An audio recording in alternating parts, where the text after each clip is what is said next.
우리 다 함께 일어나서 요한복음 20장 21절 같이 봉독하도록 하겠습니다. 같이 읽습니다. 시작. 또께서 또 이르시되 너희에게 평강이 있을지어다. 아버지께서 나를 보내신 것 같이 나도 너희를 보내노라. 아멘. 옆에 분들과 인사합니다. 참 잘 오셨습니다. 주님의 이름으로 축복합니다. 여러분 정말 잘 오셨습니다. 주님의 이름으로 축복합니다. 우리 미국에 살면 왜 아침에 만나면 굿모닝 그리고 인사가 변하잖아요. 우리 부활절 인사도 약간 미국에 살면 변해요. 해피 이스터 이렇게 변하는데 옆에 분에게 조그맣게 해피 이스터 한번 해보시기 바랍니다. 해피 이스터. 정말 좋은 부활절이에요. 오늘 새벽서부터 RTP 연합으로 랄리 한인교회에서 연합 새벽 예배를 드리고 또 이렇게 1부 예배, 2부 예배 하면서 침례도 행하고 특별히 우리 찬양단의 찬양을 통해서 이미 많은 은혜를 입었는데 우리 하나님께 감사의 박수 드리고서는 말씀 전해드리겠습니다. 주님 감사합니다. 주님 감사합니다. 말씀 곧바로 전하겠습니다. 오늘 내용이 그리스도의 제자 너희를 보내노라 하는 내용인데 예수님께서 사망 권세를 이기시고 죽음에서 벗어나서 제자들을 찾아오셔서 가장 먼저 한 일은 무엇인가 하면은 평강을 선언하는 것과 제자들을 세상으로 파송하는 일이었습니다. 그 내용의 배경을 조금 읽어보면 요한복음 20장 19절에서부터 20절에는 이렇게 기록합니다. 안식 후 첫날에 저녁 때 제자들이 유대인들을 두려워하여 자기들에게도 화가 미칠까 봐 두려워해서 모여서 이야기하면서 문을 닫아놓고 있었다는 거예요. 그렇게 문을 닫았더니 예수께서 오사 가운데 서서 이르시되 너희에게 평강이 있을지어다. 이 말씀을 하시고는 손과 옆구리를 보이시니 제자들이 주님을 보고 기뻐했다고 성경은 기록합니다. 그리고 나서 이어지는 것이 오늘의 본문입니다. 예수님께서 다시 너희에게 평강이 있을지어다. 아버지께서 나를 보내신 것 같이 나도 너희를 보내노라. 이렇게 이어지는 말씀입니다. 말씀의 내용을 보면은 부활하신 주님이 가장 먼저 한 일은 그 중요한 일이었을 텐데 그 가장 중요한 일로 주님이 삼으셨던 것은 제자들에게 평강을 전할 뿐만 아니라 제자들을 세상으로 파송하는 그 사역이 주님에게 있어서 부활한 주님에게 있어서 가장 우선순위요 중요했던 것을 보게 됩니다. 따라서 오늘 이 부활절을 맞이한 저와 여러분에게도 나도 너희를 세상에 보내노라 하시는 이 주님의 영적인 음성이 저와 여러분의 심령 속에 들려져서 저와 여러분의 인생이 변하고 꿈이 변하고 살아가는 과정들이 변하는 귀한 역사가 일어나기를 주님의 이름으로 축복하면서 이 말씀을 전합니다. 오늘 말씀해 보니까 너희에게 평화가 있을지어다 이렇게 이야기합니다. 평강인데 평화죠. 다시 살아나신 예수님께서 가장 먼저 하신 일 그것은 평화를 선포하고 그 다음에 파송했다 했습니다. 근데 여러분 한번 생각해 보세요.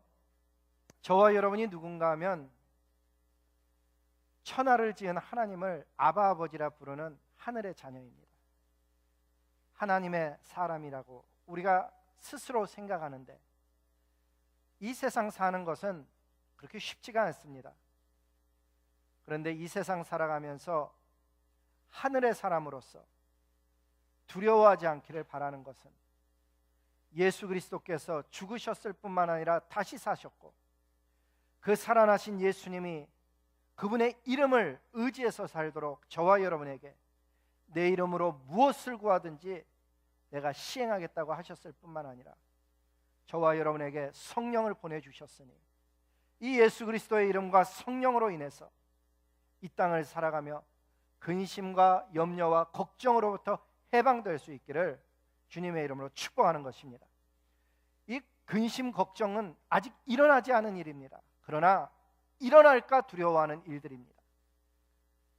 세상에 살면서 하나님의 자녀임에도 불구하고 신앙에 자신감이 없어서 내가 나사렛 예수의 이름으로 명하노니 악하고 두려운 영, 나에게 두려움과 걱정을 주는 이 악한 영들은 나사렛 예수의 이름으로 명하노니 떠날지어다 명하는 것이 정상인데 웬일인지 삶을 짓누르고 있음에도 불구하고, 내 삶이 파괴되고 있음에도 불구하고 부활의 예수님의 이름을 사용하지 못해서 어둠의 권세에게 눌려 사는 그런 일이 우리 주변에 얼마든지 볼 수 있고 저와 여러분의 삶 속에 일어날 수 있기에 오늘 이 부활절의 아침을 맞이하면서 다시금 기억하는 것은 예수 이름의 권세를 회복하기를 소망하고 우리 안에 와 있는 우리 가운데 임재하시는 성령 하나님의 능력을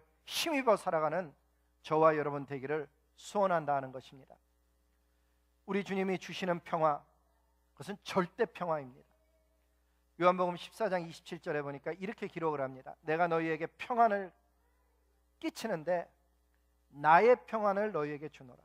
주님의 평안. 십자가 위에 달려 돌아가시면서도 두려워하기보다는 오히려 하나님, 이 사람들이 알지 못해서 이 일을 행합니다. 저들을 용서하여 주시옵소서 했던 그 절대 평안. 내가 너희에게 주는 것은 세상이 주는 것과 같지 아니하다고 하는데, 세상이 주는 평안은 잘 될 때, 승진할 때, 아이들이 공부 잘하고 건강하고 사는 것이 여유로워질 때 느끼는 평안인데, 그것 이상의 평안을 너희에게 줄 터이니 너희는 마음에 근심하지도 말고 두려워하지도 말라고 주님 말씀하셨습니다. 인류 가운데 수많은 사람들이 오늘날에도 이 주님의 말씀을 듣고 자신의 죄를 회개하고 하나님께로 돌아와 자녀가 될 뿐만 아니라 실제로 이 평화를 누리고 있는 줄로 믿습니다. 오늘도 사실은 23명이 삶 속에 하나님을 만난 것을 모든 사람들이 보는 앞에서, 천사들이 보는 앞에서, 하늘의 권세와 영광 앞에서 하나님을 믿노라 선언하고 침례를 받음으로써 구원의 길로 들어섰을 뿐만 아니라 그 삶 속에 하늘이 허락하는 절대 평화, 예수 그리스도의 이름을, 그 권세를 사용할 수 있는 자녀됨을 누리는 그런 길로 들어선 것입니다. 성경은 이런 말씀을 합니다. 마태복음 16장 16절에 보니까 믿고 침례를 받는 사람은 구원을 얻을 것이요 믿지 않는 사람은 정죄를 받으리라. 제가 이 단어를 침례라고 하니까 이거 세례 아닌가 생각하는데, 원어 성경도 그렇고 영어 성경도 그렇고 Whoever believes and is baptized will be saved. 침례라고 번역이 되어 있어요. 그렇습니다. 예수님의 피공로를 의지해서 죄를 회개하고 예수님을 하나님의 아들로 믿어서 성부와 성자와 성령의 이름으로 베프티즘을 받는 자들마다 주님이 말씀하신 절대 평화를 누릴 수 있을 뿐만 아니라 마지막 날 하나님의 나라를 상속받게 되는 줄로 믿습니다.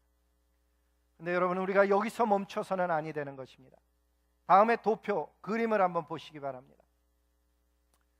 구원을 받은 사람에게 있어서 중요한 세 가지: 성장해야 되고, 헌신해야 되고, 누릴 줄 아는 신앙을 배워야 이 구원이 구원다운 참된 신앙생활을 할 수 있는 그런 하늘의 자녀가 되는 것입니다. 어떤 사람은 성장만을 추구합니다.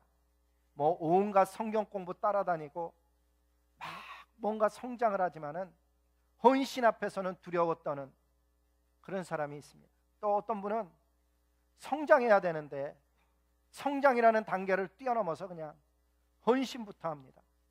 반드시 시험에 들죠. 어떤 분은 누릴 줄을 모릅니다. 하나님 나라가 얼마나 아름다운 나라인지, 안식과 쉼의 나라인 줄 모르고 그냥 헌신만 하다가 번아웃되고 지쳐버리는 그런 일들을 우리가 보게 됩니다. 따라서 이 그림은 우리 마음속에 잘 새겨서 신앙생활 속에서 지혜를 얻길 바랍니다. 구원을 얻고 성장하지 않으면 고통이 따릅니다. 본인만 고통하는 것이 아니고 사실은 주변 사람들에게도 고통을 가져다 줍니다. 예를 들면 영적으로 자라나지 못한 사람이 어쩌다가 직분자가 되면 그 교회는 고통할 수밖에 없습니다.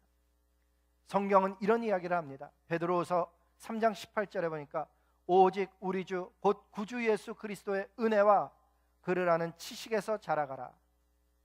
이 말씀을 잘 보면 자라가라고 하는 영역이 어딘가를 봐야 합니다.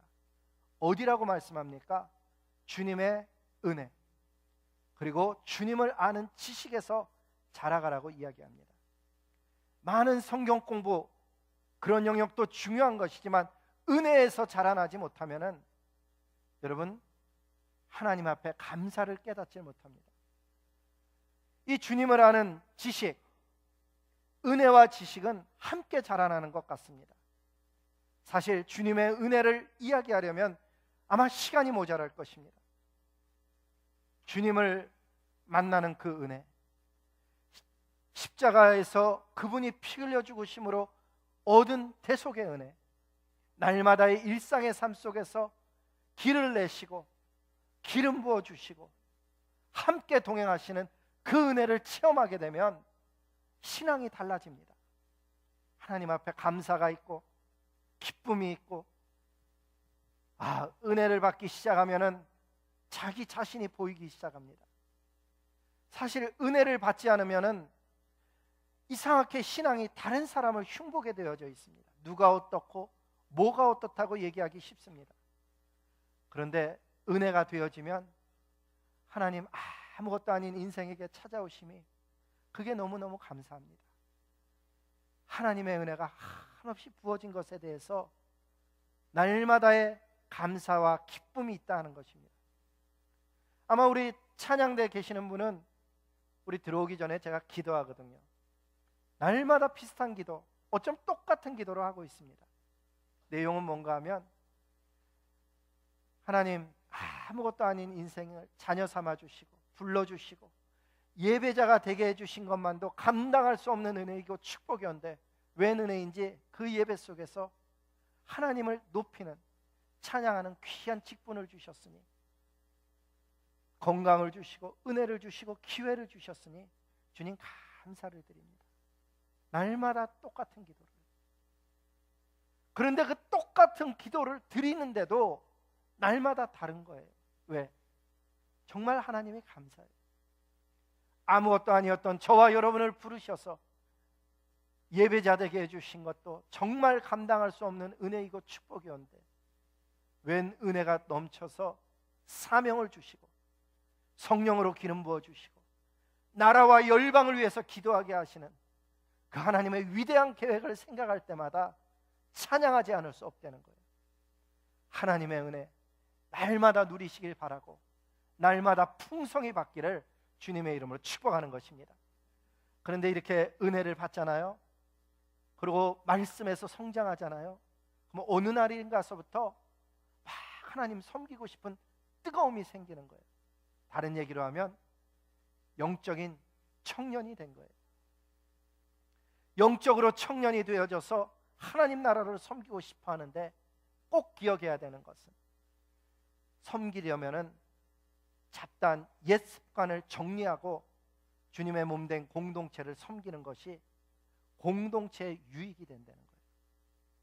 그리고 한번 주님 나라에 헌신을 하면 가능하면 주님이 보여준 그 자리에서 꾸준하게 섬길 때, 그때 자라날 수가 있어요.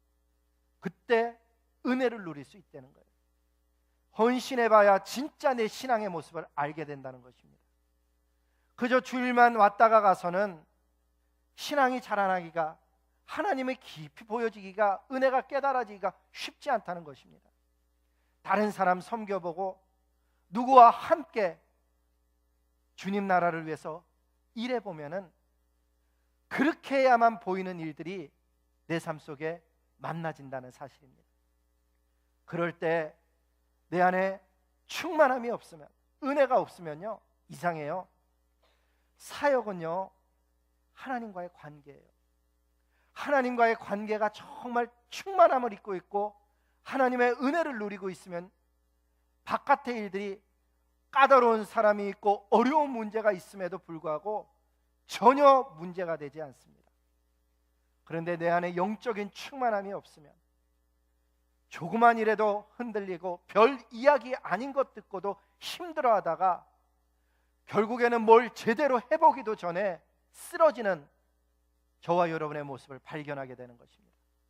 헌신은 결국은 하나님과의 관계를 보여주는 거예요. 하나님과의 관계가 날마다 자라나고 있고 든든하면은 누가 뭐라 그러는 것 그렇게 크게 마음속에 담게 되지 않습니다. 맞습니다, 주님. 저런 이야기의 대상이 바로 저의 모습이었습니다. 그 부족한 모습이 맞습니다, 주님. 전데 그런 저를 붙들어 주시고 날마다 사용해 주시니 주님 그 은혜를 감사를 드립니다.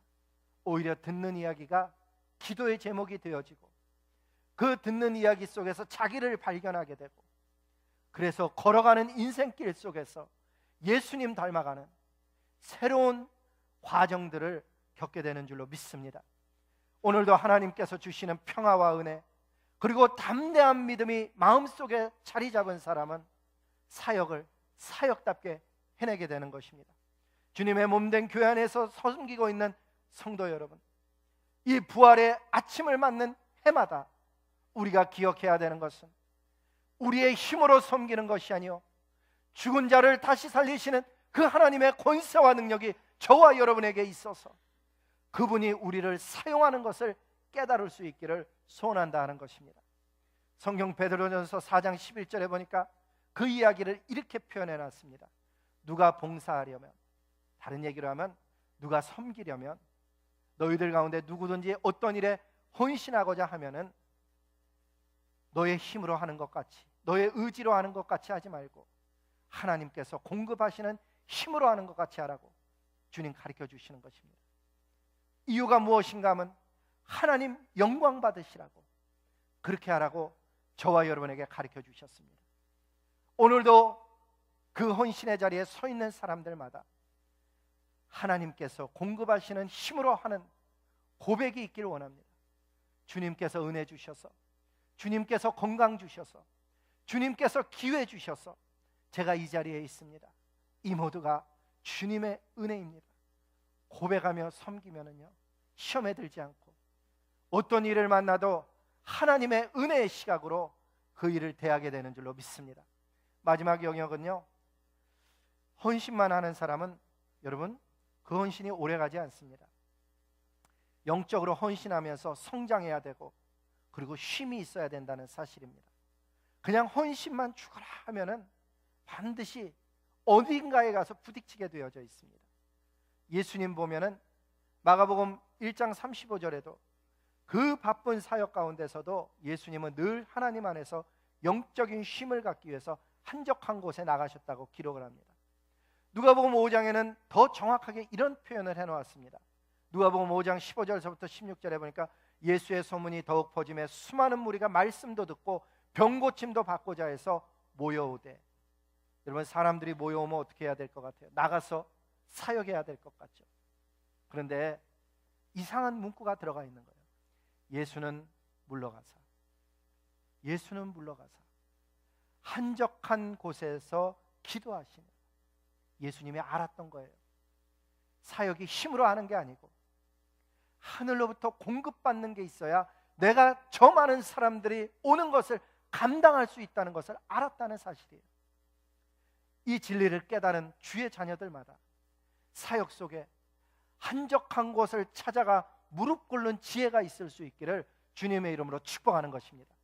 그 한적한 곳을 찾아 무릎을 꿇을 때 하나님께서 공급하시는 힘으로 사역함으로 인해서 사실은 많은 일을 감당하고 있는데 이상하게 힘들질 않은 거예요. 많은 사람을 대하고 있는데 어렵지가 않은 거예요. 왜? 하나님께서 은혜를 주셔서 붙들고 사용하시고 계시기 때문에 그 일이 가능한 줄로 믿습니다. 이렇게 하늘로부터 능력과 힘의 인도하심을 받아야 마음속에 평화가 있고 확신을 가지고 담대한 믿음으로 하나님의 놀랍고 위대한 일들을 선포하면서 그 사역을 감당하게 되는 줄로 믿습니다. 마지막 영역, 아버지께서 나를 보내신 것 같이 나도 너희를 보내노라 말씀하십니다. 오늘 이 아침에도 주님이 저와 여러분을 구원하시고 그리고 부활의 아침에 이 많은 분들을 불러서 주님이 하시고 싶은 이야기는 뭔가 하면, 너희 세상에 나가는데 잘 보아라. 오늘 말씀해 보니까 뭐라 그러는가 하면 아버지께서 나를 보내신가 같이라 그래요. 하늘 아버지께서 예수님 어떻게 보내셨는지 우리가 다 들어서 알고 있습니다.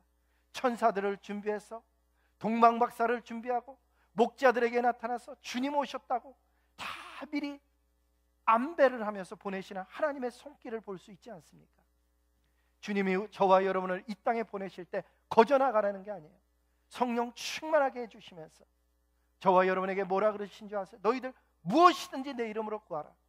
그러면 내가 너희를 이루어 주시겠다고 이야기하시면서 너희는 무엇을 먹을까 무엇을 입을까 염려하지 말라고 하셔요. 이 모든 것 위에 내가 너에게 더해 주시겠다고 약속하신 주님의 약속을 기억할 수 있다면 저와 여러분을 세상에 보내시는 그 주님의 안배가 깨달아질 뿐만 아니라 우리가 어찌 살아야 되는가가 보여지는 줄로 믿습니다. 오늘도 주님은 저와 여러분을 향해서 나도 너희를 보낸다고 이야기하십니다. 이 세상에 나가 사는 것, 거저 사는 것 아닙니다. 오늘 이 자리에 와 계신 여러분, 거저 우리가 하나님께 예배만 드리고 있는 것 아닙니다. 사명자들이요, 나라와 열방을 향해 나아가는 주의 일꾼임을 스스로 깨달아서 오늘도 작은 삶의 현장에서 하나님 이름을 사용하여서 내 삶을 짓누르는 어둠의 권세를 물리치고 우리 공동체 가운데 누군가를 짓누르는 어둠의 권세를 물리치고 빛의 자녀로서 하늘의 영광을 드러내며 땅끝까지 이르러 복음 전하는 하늘의 사람들 다 될 수 있기를 주님의 이름으로 축복합니다. 기도하시겠습니다. 왕의 왕 되신 아버지 하나님 감사합니다. 아버지 하나님, 오늘 이 아침에도 주의 백성들을 부르셔서 평화를 선포할 뿐만 아니라 세상으로 파송하셨사오니 그 파송을 받은 자들마다 사명이 회복되게 하시고 일어나게 하시고 위대한 영안이 뜨이게 하시고 성령의 기름 부음이 삶 속에 다시금 체험되게 하여 주셔서 믿음의 여정이 달라지게 하시고 또 다른 부활절을 맞이하기 전까지 삶에 놀라운 변화가 일어날 수 있도록 성령께서 은혜 허락하여 주시옵소서. 왕의 왕 되신 예수님의 이름으로 감사하며 축복하며 기도드렸습니다. 아멘.